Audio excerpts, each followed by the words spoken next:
Estamos no ar aqui com o nosso Pod Derby, eu e Rogério Micheletti, para falarmos muito de Palmeiras, de Corinthians, os dois times em momentos distintos, um Palmeiras que quebrou, ou vamos dizer praticamente igualou, um grande recorde dos pontos corridos no Campeonato Brasileiro nas 5 primeiras rodadas, ou seja, um momento esplendoroso, um Palmeiras embalado, um Palmeiras que tem tudo para fazer uma grande primeira fase de Libertadores, ou seja, o Abel encontrando a equipe na melhor formação, um Palmeiras que está voando baixo, digamos assim, e aquela preocupação que o torcedor tinha de às vésperas do Mundial, de não ter um time formado, de ter apanhado no Corinthians na final do Campeonato Paulista, o que seria do Palmeiras, a viagem dos Estados Unidos, tudo tá mudando. Então o cara já pode até agora passar aqui em Ser Viagens para comprar o pacote dele de viagens para ver o Palmeiras no Mundial. Porque as coisas estão mudando, Micheletti, pelo menos do Palmeiras. Agora, no Corinthians, a situação é um pouquinho mais tensa. Ele até tem vencido alguns compromissos, mas o Corinthians está... Goleamos o Sport Recife sem a ajuda da arbitragem. Ah, que bom, ótimo. Mas sem técnico, sem comandante. O Corinthians está como um navio em alto mar, perdido e sem GPS, Micheletti. E agora? Nós temos Orlando Ribeiro. Claro. Não é bem assim. Nós já tivemos Ademar Braga, sempre os interinos fazendo sucesso no Corinthians. Nós tivemos Eduardo Amorim, por exemplo. Né?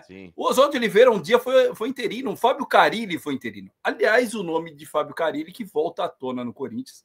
Primeiro de tudo, boa tarde, Facincani. Nós não estamos no nosso horário que é mais costumeiro, né? Mas agora acho que vai ser esse horário que a gente vai entrar, né? Sim, vamos tentar deixar esse horário fixo aqui por causa de compromissos pela manhã. Isso, exatamente. Então, canalhas no bom sentido, né? Tem o João Canalha da... E tem um canalha específico que é para você, seu canalha. É você. Sim. Você sabe com quem eu estou falando. É isso. Seu canalha que está de origem rubro-negra. Tá? É para você. Então, a gente está aqui. Não interessa, a gente está aqui. Tá bom? Só para você saber. E eu acho que o Corinthians recebeu essa recusa agora do Tite, né? Que a gente vai falar bastante. E teve também lugar que cravou de forma ansiosa, né, a contratação do Dorival na semana passada. Eu cheguei aqui a falar que o nome do Dorival era o preferido. E era mesmo o preferido do Augusto Melo, até por razões políticas. Porque o Tite é um cara muito ligado à oposição, né? Andrés, Duílio, Roberto Andrade, toda essa turma que é a antecessora do Augusto Melo. Então, o nome do Dorival era o favorito, tá? Só que houve aquele negócio, né, cara? Você escuta muito a rede social hoje em dia, né? O negócio é absurdo, né? Aliás, você está sendo muito elogiado em rede social, hein? Eu estou vendo em alguns canais aí, você está sendo muito elogiado. O senhor Felipe Facincani, todo mundo falando, o Facincani faz salto em tal lugar, né? Porque realmente hoje em dia se ouve muito a rede social. No seu caso, com razão, com justiça, com merecimento. Em outros casos, nem tanto, tá? Então, hoje em dia se ouve muito rede social e eu acho que isso daí bateu também no Augusto Melo e bateu em alguns dirigentes do Corinthians. E há aquela obrigação também do Corinthians procurar o Tite, porque o Tite é o maior treinador da história do Corinthians. É uma entidade. Então, automaticamente, você procura o Tite, né? Amanhã depois o Abel Ferreira vai sair do Palmeiras, o Abel vai estar desempregado, o Palmeiras vai estar procurando um treinador. Lógico, óbvio. Então, automático, né? Não, é normal você procurar primeiro o Abel Ferreira e depois outros técnicos. E eu acho que isso daí tem que funciona da mesma forma com o Adenor Leonardo Bach, o Tite. Só que ele recusou, né? O que eu acho estranho, o Facinca, sinceramente, é que eu acho que ele poderia já ter recusado antes. Sempre vira uma novelinha, né? Então ele já deveria falar logo de cara que não está afim de pegar, que tem que tratar da saúde, do psicológico, do mental, do físico, enfim. Que eu acho que aí ficaria tudo bem. Agora, estender e colocar aquela possibilidade dele ser contratado, deixar o torcedor na expectativa, eu acho que isso daí é muito ruim. Ô, Mica, a minha impressão, sinceramente, é que toda vez o Tite usa o Corinthians para querer ser agraciado, abraçado pela torcida, pela mídia, etc e tal, e esquecer vários problemas que ele tem feito dentro de campo, trabalhos que não tiveram a performance que todo mundo esperava e motivos de críticas que são extremamente contundentes e pertinentes ao que ele tem feito.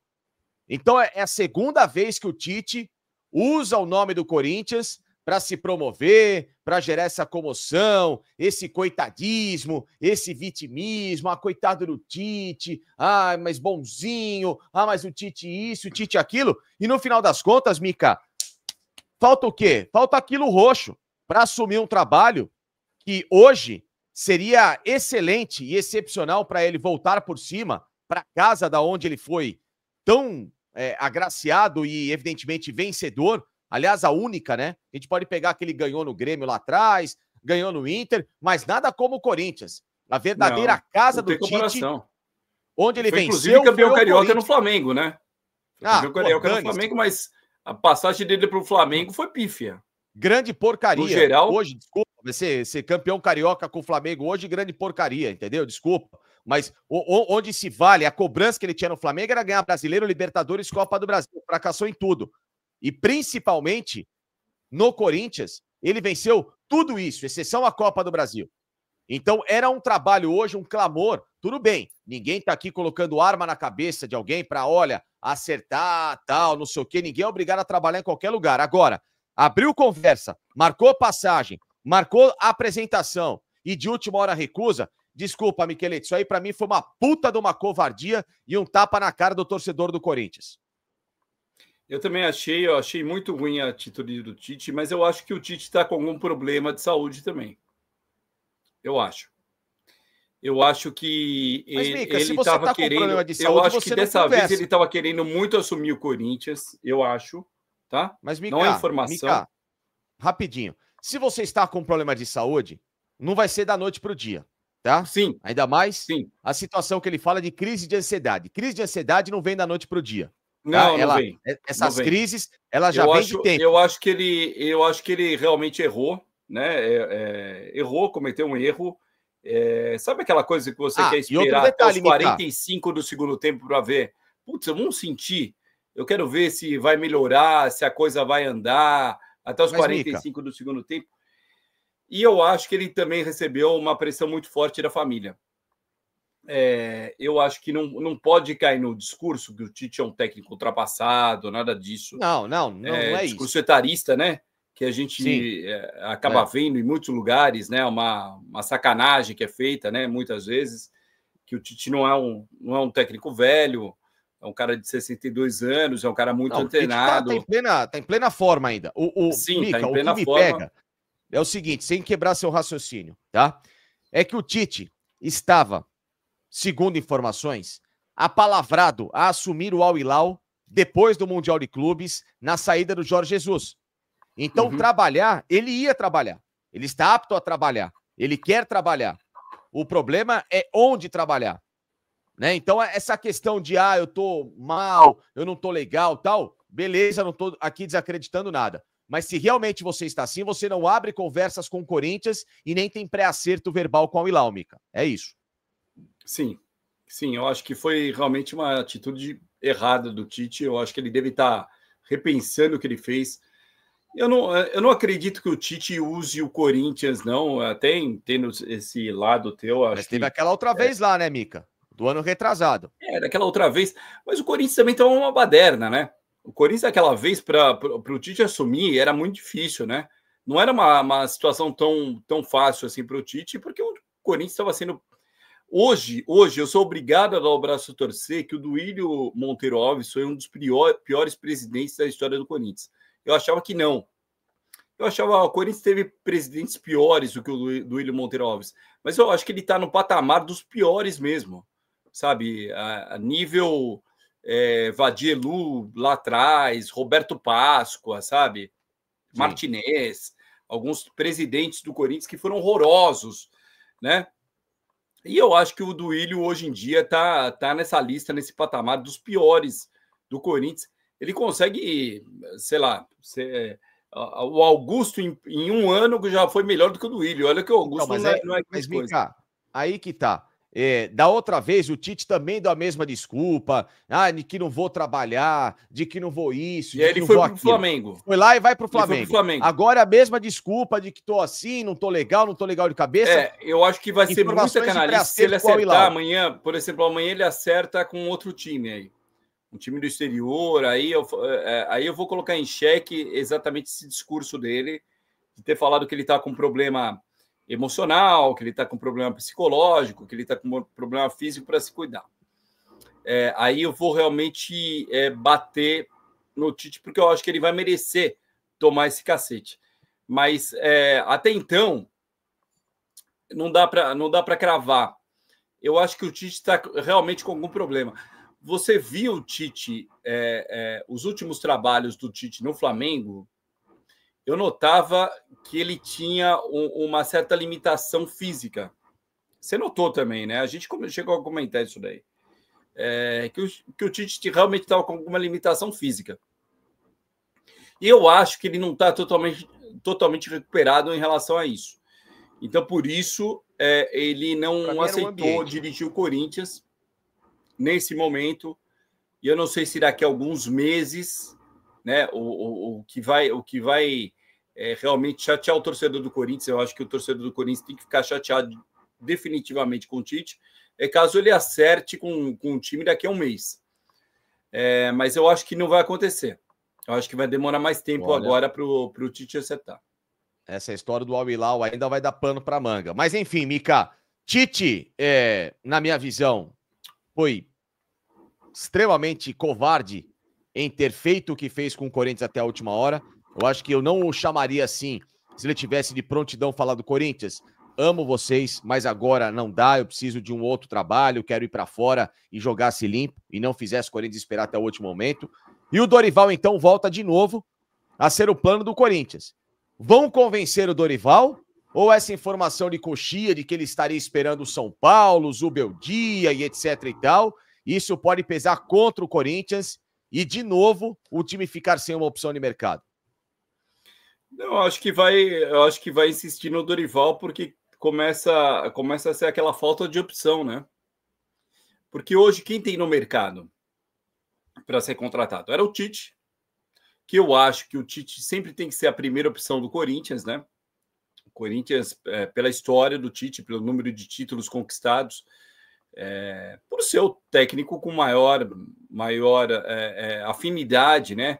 Com o torcedor, com o time, com o conhecimento do clube. Então, acho que o Tite tem que ser esse cara.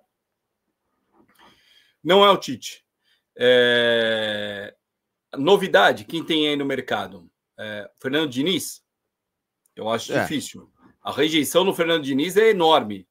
Embora o nosso amigo Milton Neves, que é da parte boa da família Neves, né? Tem uma parte que também...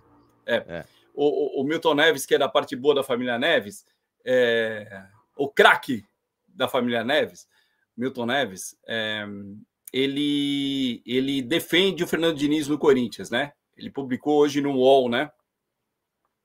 Mas eu não acho, sinceramente, eu acho que o Fernando Diniz pode ter uma vida muito curta no Corinthians, né? Pelo estilo de jogo do Fernando Diniz, eu acho que ele vai... O Fernando Diniz seria 8 ou 80 no Corinthians. Ou ele daria muito certo, ou ele daria muito errado. E a chance de ele dar muito errado... O problema é que a característica dos jogadores do Corinthians eu não vejo casar com o estilo de jogo do Diniz. Imagina ele com Félix Torres e Kaká querendo sair jogando lá de trás. É isso. Exatamente. Então, e ele parece que é fixa essa ideia do Fernando Diniz, né? Em todos os times que ele tem, Não, tem que fazer jogada de tal forma, é do jeito dele. Ele não se adapta, né? Muito, né? Ele uma não se coisa, por curva, ele não é exemplo, um cara muito flexível, né?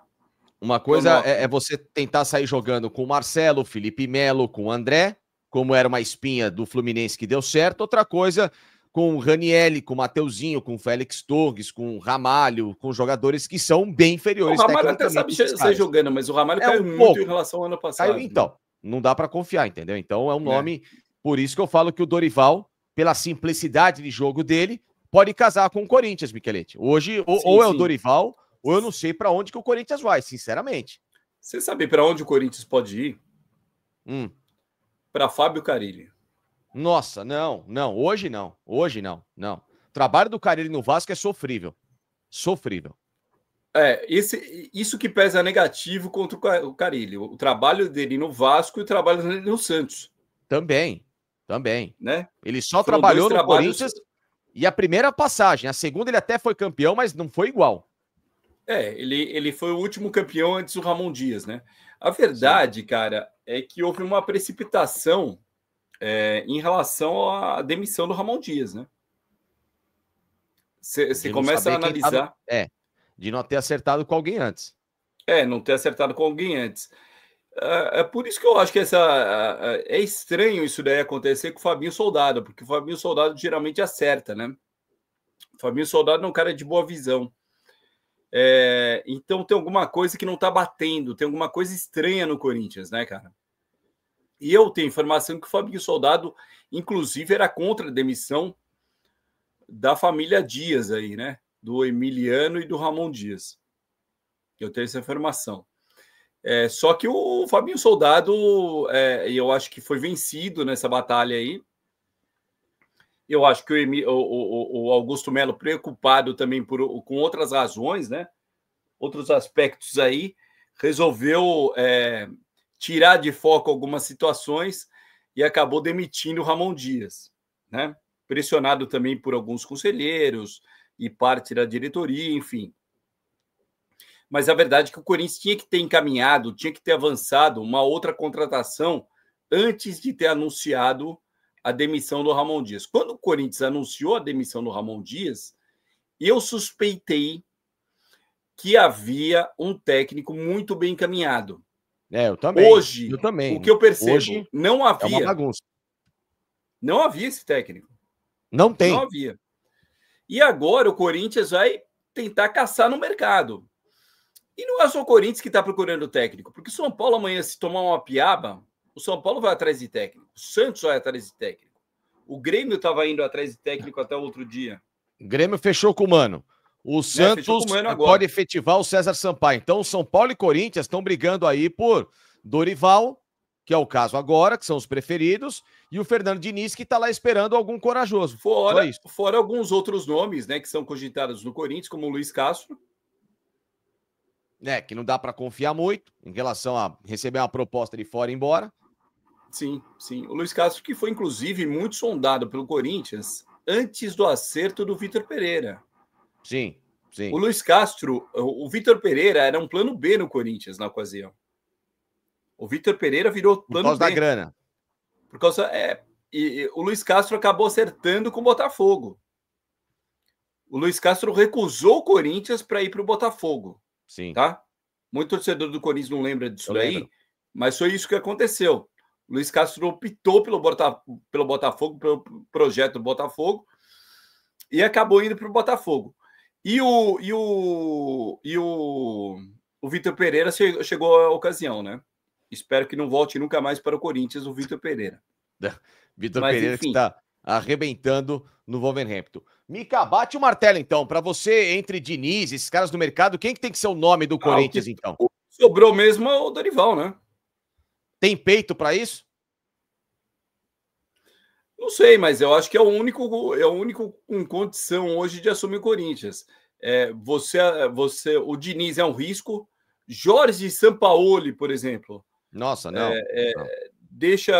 Tem o histórico, isso daí bateu já no Corinthians, que ele tem um histórico complicado de relacionamento com todo mundo, né, no clube, né? Não é só com jogadores, com diretoria, com funcionários. Isso daí vazou já, todo mundo sabe. Então, eu não acredito que o Jorge Sampaoli seja procurado para o Corinthians. Uma outra ocasião, quando ele estava no Santos ainda, ele chegou a ser um nome falado no Corinthians, chegou a ser um nome comentado no Corinthians. Não, mas acabou não pintando, como ele foi falado também no Palmeiras, né? O Sampaoli chegou a ser falado no Palmeiras. Né? Antes do Abel. Aliás, antes do Luxemburgo. Antes do Luxemburgo. Antes do Luxemburgo. E não virou. Então, eu também não acredito que seja o Sampaoli. Eu acho que está mais para Dorival Luiz Castro hoje. Enfim, Mica, para a gente dar uma arrematada final aqui, o Palmeiras está com 86,7% de aproveitamento no Campeonato Brasileiro. Isso quer dizer que ele tem a melhor campanha igualada a 2019 e 2023. Em 2019, o Palmeiras fez um grande campeonato até a saída do Filipão, né? Que o Palmeiras demite o Filipão e depois dali para frente acaba não conseguindo mais jogar. E aí o Flamengo, com o Jorge Jesus, acerta e termina campeão. Em 2023, o Palmeiras faz um belo começo de campeonato, oscila, Botafogo ultrapassa o Palmeiras e depois o Palmeiras volta a buscar o Botafogo com 14 pontos de diferença e é campeão. E em 2025, o Palmeiras tem um início de campeonato arrasador, em que ele simplesmente vai tirando de cena adversários que são times campeões brasileiros ou então times que estão na Libertadores. Porque ele empatou com o Botafogo, aquela primeira rodada, tal, em casa. Foi um, entre aspas, tropeço, mas aquele tropeço que você fala, tudo bem, vai. Ah, beleza, é o Botafogo atual campeão, só que ele bate no Inter fora, bate no Fortaleza fora, ganha do Corinthians, ou seja, um Palmeiras que bateu em 3 adversários de Libertadores nesse ano. Aliás, 3 mais um empate contra a equipe do Botafogo e a vitória contra o Sport. Porque o Corinthians esteve na Libertadores e já caiu, azar do Corinthians. Mas os outros adversários não, estão atuando na Libertadores. Michelete, o Palmeiras embalou de vez. O Palmeiras é um time que já se acertou na mão do Abel e agora vai começar a andar de fato rumo àquilo que é o grande objetivo, que é brigar por todos os títulos, ou você ainda acha que tem coisa a melhorar? Não, sempre tem coisa a melhorar. Eu acho que sempre tem ajuste a ser feito, tal. Isso daí é normal. Mas é um time que vai ganhando uma casca, né? É um time que foi reformulado, pô. Não tem o que falar do Palmeiras, né? Se você pegar os times do Abel, né, e comparar com esse time, né? Você vê que tem muitas novidades no time do Palmeiras, né? De repente que um Felipe Anderson, Maurício, Vitor Roque, Paulinho, é muita gente nova, cara. E há de ter um entrosamento nesse time do Palmeiras, né, cara? É normal, né? Normal que isso daí aconteça. Isso daí leva um tempo. Agora, na minha opinião, inclusive eu falei isso daí quando a gente começou o Pod Derby, né? Falando naquela reta final de Campeonato Paulista, eu falei que esse time do Palmeiras lembrava muito, por exemplo, aquele time do São Paulo, quando teve a reformulação, os menudos do Morumbi, que entraram no lugar daquele time que era super campeão do São Paulo, que tinha Serginho Chulapa, que tinha Zé Sérgio, que tinha o Renato, enfim, Paulo César Capeta, esse time aí, Mário Sérgio. 10 anos, né, de 80 até 93, que o São Paulo teve reformulações, continuou sempre brigando até o último ciclo. E teve essa reformulação que foi um time que ficou praticamente 4 anos, né, 4, 5 anos, né, de 79 mais ou menos a 83, foi o mesmo time do São Paulo, que ganhou 2 campeonatos paulistas, chegou à final de campeonato brasileiro, enfim. Então era um time muito forte, era uma base muito forte. E lembra um pouco isso daí que aconteceu, está acontecendo agora com o Palmeiras. Essa reformulação, com jogadores jovens chegando, não é exatamente jogadores da base, né? Mas jogadores jovens, uma nova cara de time, um time mais leve, uma maneira diferente do Palmeiras jogar também, alguns jogadores que precisam se adaptar ao clube, então isso daí é normal, e eu acho que até levaria mais tempo, né? Apesar do torcedor do Palmeiras ser muito passional, como o torcedor do Corinthians como o torcedor do Flamengo o torcedor do Santos, né? Principalmente cito esses times, não tem muita paciência, né? Por exemplo, o São Paulo teve paciência com o Dario Pereira, que ficou um bom tempo, né? Sem render tudo que ele podia render. E o São Paulo teve paciência com o Dario Pereira, com o Raí, né? O torcedor do Palmeiras, do Corinthians, não tem tanta paciência. E eu acho que está sendo muito rápido, né? O aproveitamento, o rendimento desse time em relação ao que dele se espera, na minha opinião. Apesar de ser um grande time, mas não há um entrosamento ainda tão amplo assim para a gente pensar que o Palmeiras vai brigar por tudo, mas já está brigando, né? O Palmeiras, para mim, com essa direção que tem tido de time, com a performance de alguns jogadores, podem ter ainda algumas chegadas, mais um meia para a opção do Veiga, um lateral esquerdo reserva, porque não dá para confiar no Vanderlan, etc e tal. Mas o Palmeiras tem naquele desenho de time que eu brinquei com vocês outro dia lá, que eu montei lá, de Lucas Evangelista, Felipe Anderson, Emiliano, de Estevão, ou então o Maurício por ali, que vai sair o Estevão, que aliás tem jogado muito menos do que pode, e Vitor Roque e Paulinho de fato titulares. O Palmeiras tem tudo nessa formação, Michelete, de bater em frente com qualquer adversário e brigar sim por Campeonato Brasileiro, Copa do Brasil, mas em especial a Libertadores, em que o Palmeiras tem a grande chance de, se vencer o Bolívar na próxima quinta-feira em La Paz, somar 9 pontos, ele já se classifica para mim, e somar 18 pontos, porque ele pode ir à Assunção, mesmo com os problemas lá com o Cerro Porteño, ganhar do Cerro, e depois os 2 jogos mais fáceis em casa, contra o Sporting Cristal e o Bolívar. Ou seja, um Palmeiras que caminha a passadas largas de ter no apagar das luzes, como a nossa live por aqui agora, no apagar das luzes, uma recuperação devida para ir ao Mundial de Clubes, para, quem sabe, fazer uma campanha respeitável. O que vai ser dessa campanha a gente não sabe, mas pelo menos não aquela história de vai chegar para passar vergonha. O Palmeiras tem total condição agora daqui para frente de somar resultados importantes, principalmente para abrir vantagem no Campeonato Brasileiro, na Libertadores e viajar um pouquinho mais sossegado, Mica. Acho que é isso. Eu também concordo, eu concordo com você. Eu acho que esse time do Palmeiras é um time potencialmente, né? Um time muito forte, né, cara? Não é à toa, né, que o Palmeiras gastou muita grana na contratação do Vitor Roque, do Paulinho, são 2 jogadores caríssimos. Teve o investimento no Maurício no ano passado, no Felipe Anderson, agora no Lucas Evangelista.